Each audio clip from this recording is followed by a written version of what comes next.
Salom, qadrli tomoshabinlar. Bugun men sizga juda muhim, hayotiy ahamiyatga ega bo'lgan ma'lumotni yetkazish uchun shu yerga keldim. Bu shunchaki navbatdagi video emas, bu sizning, ayniqsa aziz nafaqaxo'rlarimizning moddiy ahvolingizga bevosita ta'sir qiladigan, keyinchalik afsuslanishingiz mumkin bo'lgan imkoniyat haqida ogohlantirishdir.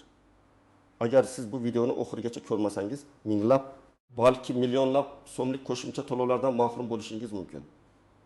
Aprel oyining oxirigacha vaqt juda oz qoldi. Shuning uchun diqqat bilan tinglang va har bir so'zimni yodda tuting. Hozirdayoq kanalimizga obuna bo'lishni va ushbu videoga like bosishni unutmang.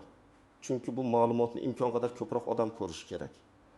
Muammoning mohiyati shundaki, avvallari ba'zi qo'shimcha to'lovlar, ya'ni nafaqalarga ustamalar avtomatik tarzda hisoblab chiqilishi yoki ularni olish tartibi unchalik qat'iy belgilanmagan bo'lishi mumkin edi. Ko'pincha fuqarolardan hech qanday qo'shimcha harakat talab etilmasdi va davlat pensiya jamg'armasi yoki boshqa tegishli tashkilotlar o'zlari mavjud ma'lumotlar bazasiga asoslanib, kimga qanday ustama tegishli ekanini aniqlab to'lab borardi. Masalan, urush faxriylari, nogironligi bor shaxslar yoki boquvchisini yo'qotgan oilalarga beriladigan ba'zi imtiyozlar ko'pincha avtomatik ravishda tayinlangan. Bu tizim o'ziga yarasha qulayliklarga ega edi. Ammo ayni paytda ba'zi holatlarda noroziliklarga ham sabab bo'lardi. Chunki hamma ham o'ziga tegishli barcha ustamalarni olganiga amin bo'la olmasdi. Hozir vaziyat tubdan o'zgardi. Yangi qonun hujjatlari, prezident farmonlari va vazirlar mahkamasi qarorlari asosida nafaqa tizimida shaffoflikni oshirish va mablag'lardan maqsadli foydalanishni ta'minlash maqsadida qator o'zgarishlar amalga oshirildi. Eng muhim o'zgarishlardan biri shundaki, endilikda ba'zi turdagi qo'shimcha to'lovlar va ustamalar uchun fuqarolardan o'z vaqtida murojaat qilish talab etilmoqda. Ya'ni agar ilgari siz shunchaki nafaqa olib, qo'shimcha to'lovlar o'z-o'zidan tayinlanishini kutgan bo'lsangiz, endi bu usul ishlamaydi. Davlat xizmatlari ko'rsatish tizimi yanada shaffoflashayotgani sababli har bir murojaat rasmiy tarzda qabul qilinishi va ko'rib chiqilishi kerak. Bu esa bir tomondan adolatli tizimni ta'minlasa, ikkinchi tomondan ba'zi nafaqaxo'rlar, ayniqsa texnologiyalardan unchalik xabardor bo'lmagan keksalar uchun qo'shimcha yugur-yugurlarni keltirib chiqarishi mumkin. Bu o'zgarishning asosiy sababi byudjet mablag'larining sarflanishini optimallashtirish va haqiqatan ham muhtoj bo'lgan shaxslarga yordamni aniqroq yo'naltirishdan iborat. Shuningdek, bu tizim orqali nafaqaxo'rlarning shaxsiy ma'lumotlarini muntazam yangilab borish va ularning ijtimoiy ahvolidagi o'zgarishlarni hisobga olish imkoniyati ham yaratiladi. Ya'ni, endi nafaqaxo'rning o'zi ham o'ziga tegishli imtiyozlar haqida faol qiziqishi va ularni olish uchun zarur qadamlarni tashlashi kerak. Va mana shu yerda asosiy ogohlantirish keladi. Bu qo'shimcha to'lovlar uchun murojaat qilishning qattiq muddati bor va bu muddat aprel oyining oxirigacha deb belgilangan. Undan keyin afsuski bu imkoniyatdan foydalana olmaysiz. Keling, endi asosiy qismga o'tamiz va bu qo'shimcha to'lovlar haqida nimalarni bilishingiz kerakligini, kim tashvishlanishi kerakligini va kimga bu narsa ta'sir qilmasligini batafsil ko'rib chiqamiz. Birinchidan, siz bilishingiz kerak bo'lgan eng muhim narsa, bu qo'shimcha to'lovlar qaysi kategoriyadagi shaxslarga berilishi mumkin. Bu umumiy nafaqa oshishi emas, balki aniq ijtimoiy himoyaga muhtoj yoki davlat oldida xizmatlari bo'lgan shaxslarga mo'ljallangan maxsus ustamalardir. Masalan, ushbu ustamalar quyidagi toifadagi nafaqaxo'rlarga tegishli bo'lishi mumkin. 1. Nogironligi bo'lgan nafaqaxo'rlar. Ayniqsa, yolg'iz yashovchi va doimiy parvarishga muhtoj bo'lgan birinchi guruh nogironlari. Agar siz birinchi guruh nogiron bo'lsangiz va sizga qaraydigan hech kim bo'lmasa, yoki siz nogironlik nafaqasi olib qo'shimcha moddiy yordamga muhtoj bo'lsangiz, sizga qo'shimcha ustama tayinlanishi mumkin. Misol uchun, erta yoshdan birinchi guruh nogironi bo'lgan Abdulen yoshli Oysha Momo oyiga 1500 ming so'm nafaqa oladi. Agar u yakka yashasa va unga qarashga hech kim bo'lmasa, u qonun hujjatlariga asosan nafaqasiga qo'shimcha ravishda 300 ming so'mdan 500 ming so'mgacha bo'lgan ustamani olishi mumkin edi. Lekin agar u bunga ariza bermasa, bu mablag'ni olmaydi. 2. Boquvchisini yo'qotgan oilalar. Agar siz boquvchisini yo'qotganlik nafaqasi olsangiz va oilangizda voyaga yetmagan bolalar soni ko'p bo'lsa yoki nogironligi bo'lgan farzandingiz bo'lsa, sizga qo'shimcha yordam ajratilishi ehtimoli bor. Tasavvur qiling. 2 nafar voyaga yetmagan farzandi bilan boquvchisini yo'qotgan Alkir 5 yoshli Gulnora opa oyiga 1 ming so'm nafaqa oladi. Agar u o'z vaqtida murojaat qilsa, har bir bolasi uchun 100 ming so'mdan 200 ming so'mgacha bo'lgan qo'shimcha ustama olish imkoniyatiga ega bo'lishi mumkin. Bu uning oilaviy byudjetiga sezilarli darajada yordam beradi. 30. Davlat mukofotlari sohiblari va faxriylar. Asterisk mehnat faxriylari, urush qatnashchilari va mehnat fronti faxriylari hamda davlat mukofotlari unvonlarga ega bo'lgan shaxslar. Masalan, 2-jahon urushi faxriysi bo'lgan 95 yoshli bobo oyiga 2 ming so'm nafaqa oladi. U allaqachon barcha imtiyozlarni olgandek tuyulishi mumkin, lekin yangi qarorlar bilan unga yana 200 ming so'm miqdorida vatan himoyachisi ustamasi berilishi mumkin. Bu ustama ilgari tayinlanmagan bo'lishi ehtimoli bor. Uzoq muddatli ish stajiga ega bo'lganlar ayrim sohalarda, masalan, kon sanoati, tibbiyot, pedagogika kabi uzoq muddat ishlagan va katta ish stajiga ega bo'lgan nafaqaxo'rlar uchun maxsus ustamalar belgilanishi mumkin. Misol uchun, 20 yil davomida maktabda o'qituvchi bo'lib ishlagan 75 yoshli olim aka pensiyaga chiqqach, unga davlat xizmatiga sadoqati uchun ustaxonasi yoki uzoq muddatli pedagogik staj uchun ustamasi berilishi mumkin. Agar bu ustama unga ilgari tayinlanmagan bo'lsa, endi u bunga murojaat qilishi shart. Bu miqdor 1 ming so'mdan 3 ming so'mgacha bo'lishi mumkin. 5. Ayrim hududlarda yashovchi nafaqaxo'rlar, chekka hududlarda, ekologik noqulay zonalarda yoki maxsus ijtimoiy-iqtisodiy rivojlantirish dasturlari amalga oshirilayotgan hududlarda yashovchi nafaqaxo'rlar uchun ham qo'shimcha imtiyozlar ko'zda tutilishi mumkin. Bu albatta hududiy xususiyatlardan kelib chiqadi. Kimlar tashvishlanishi kerak?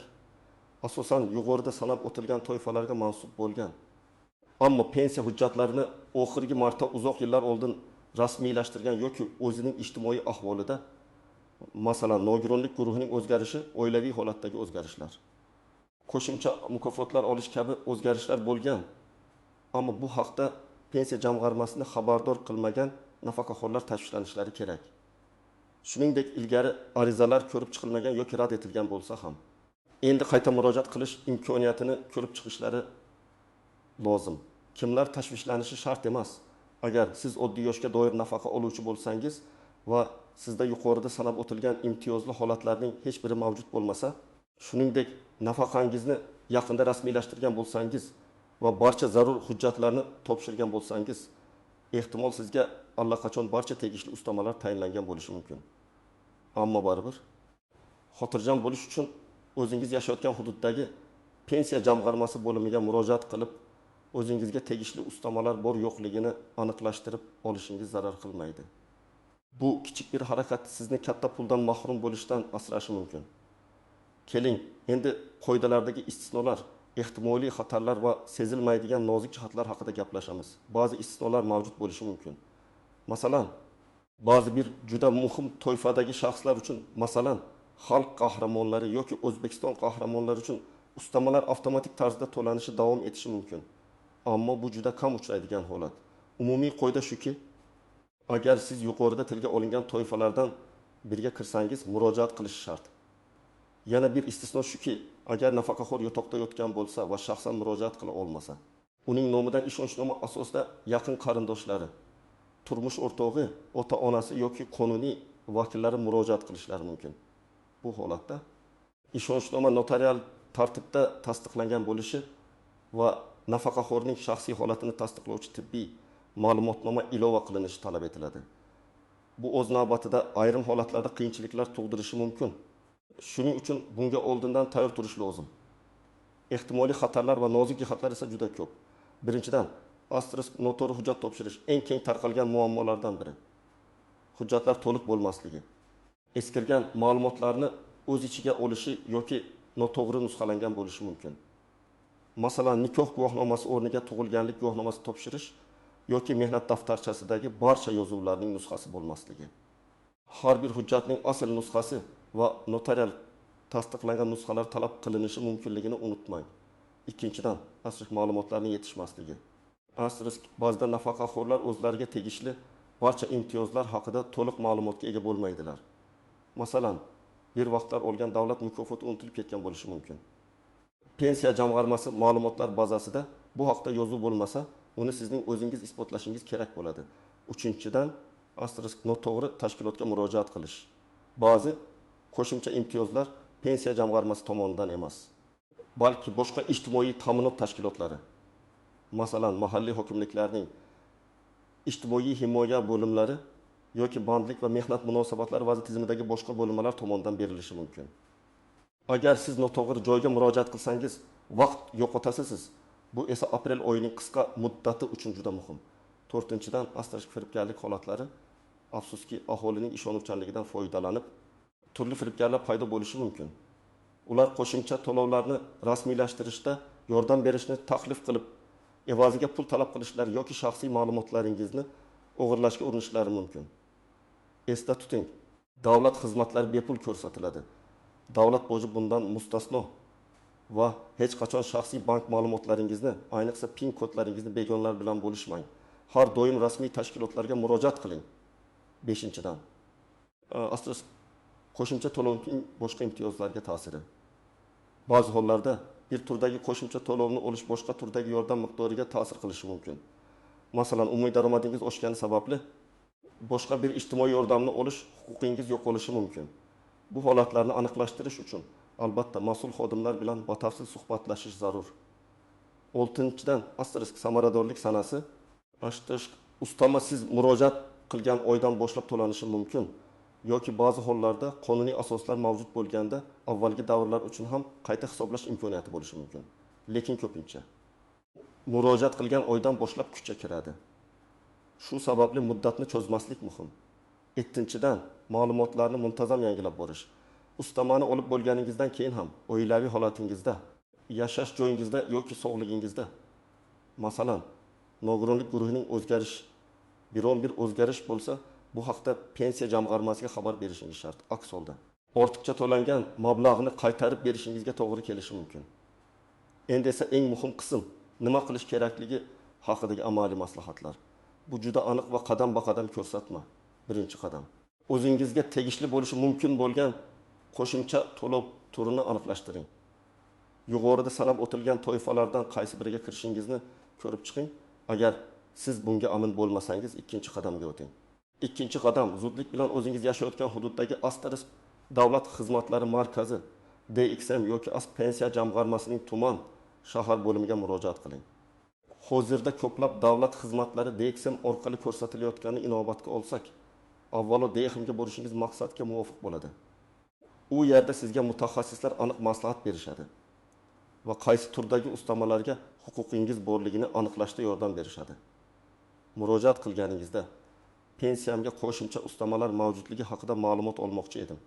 Chunki aprel oxirigacha murojaat qilish kerakligini eshitdim deb aytsangiz, ular sizni to'g'ri yo'naltiradi. 3-qadam, zarur hujjatlarni to'plashni boshlang. Sizga quyidagi hujjatlar kerak bo'lishi mumkin. Bu ro'yxat sizning holatingizga qarab farq qilishi mumkin. Shuning uchun DXM yoki pensiya jamg'armasida aniqlashtiring. Asl shaxsni tasdiqlovchi hujjat. Pasportingizning asl nusxasi va nusxasi. Pensiya guvohnomasi, asl nusxasi va nusxasi. Mehnat daftarchasi, asl nusxasi va undagi barcha yozuvlarning to'liq nusxasi. Bu ayniqsa uzoq muddatli staj yoki maxsus ish staji uchun ustama oladiganlar uchun muhim. Oilaviy holatingizni tasdiqlovchi hujjatlar, nikoh guvohnomasi, ajrim guvohnomasi, farzandlaringizning tug'ilganlik guvohnomalari, agar boquvchisini yo'qotganlik nafaqasi oluvchi bo'lsangiz yoki qaramog'ingizda bolalar bo'lsa, asosiy nogironlikni tasdiqlovchi hujjat, asosiy tibbiy mehnat ekspert xulosasi,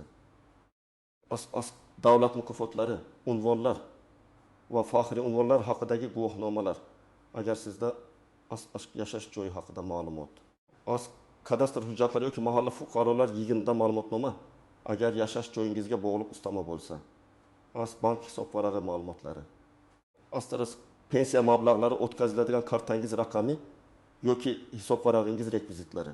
Har bir hujjatning asl nusxasini va uning sifatli nusxasini tayyorlab qo'ying. Ba'zi hollarda notarial tasdiqlangan nusxalar ham talab qilinishi mumkin. Barcha hujjatlarning to'g'riligiga va amaldagiligiga ishonch hosil qiling. 4-qadam, ariza yozish. DXM yoki pensiya jamg'armasida sizga arizaning standart shaklini taqdim etishadi. Unda quyidagilar ko'rsatiladi.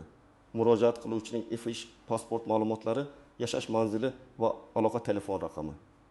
Qaysi turdagi qo'shimcha to'lov yoki ustamani olish istagi borligi. Masalan, yolg'iz yashovchi birinchi guruh nogironlari uchun ustama tayinlashni so'rayman yoki uzoq yillik pedagogik staj uchun ustamani hisoblab chiqishni so'rayman. Bu ustama olish uchun qanday asoslar mavjudligi masalan. Men ers yoshdan birinchi guruh nogironiman va qaramog'imda hech kim yo'q yoki men 50 yildan ortiq muddat davomida maktabda o'qituvchi bo'lib ishlaganman. Ilova qilinayotgan hujjatlar ro'yxati. Arizani aniq va tushunarli qilib to'ldiring. Agar savollaringiz bo'lsa, mutaxassisdan so'rashdan tortinmang. Imkon bo'lsa, arizaning 2 nusxasini yozing va bir nusxasiga qabul qiluvchi xodimning imzosi. Sanasi va tashkilot muhri bilan belgi qo'yishini so'rang. Bu sizning murojaatingiz tasdiqlanganligini ko'rsatadi. 5-qadam arizani topshirish va kuting. Hujjatlaringizni topshirganingizdan so'ng ularni ko'rib chiqish muddati bo'ladi. Odatda bu 15 ish kunidan 30 kungacha davom etishi mumkin. Shu muddat ichida sizga qaror haqida xabar beriladi. Agar qaror ijobiy bo'lsa, keyingi oydan boshlab pensiyangizga qo'shimcha ustama qo'shilib berilishi kerak. Agar rad javobi berilsa, sababini so'rab, tushunmovchilikni bartaraf etishga harakat qiling. Aziz tomoshabinlar, ko'rib turganingizdek, bu masalada kechiktirib bo'lmaydi. Aprel oyining oxiri yaqinlashmoqda, shuning uchun bugunoq harakatni boshlang. Har bir qo'shimcha so'm nafaqaxo'r uchun katta yordam bo'lishi mumkin. Bu shunchaki pul emas, bu sizning mehnatingiz. Qahramonligingiz va qiyin hayotingiz uchun davlatning minnatdorchiligidir. Bu imkoniyatni qo'ldan boy bermang.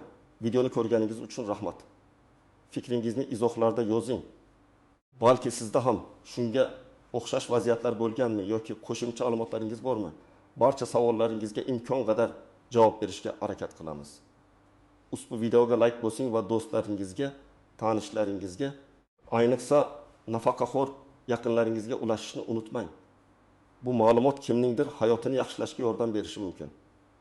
Kanalga obuna bo'lishni unutmang, chunki biz doimo siz uchun muhim va foydali ma'lumotlarni ulashishda davom etamiz. O'zingizni ehtiyot qiling.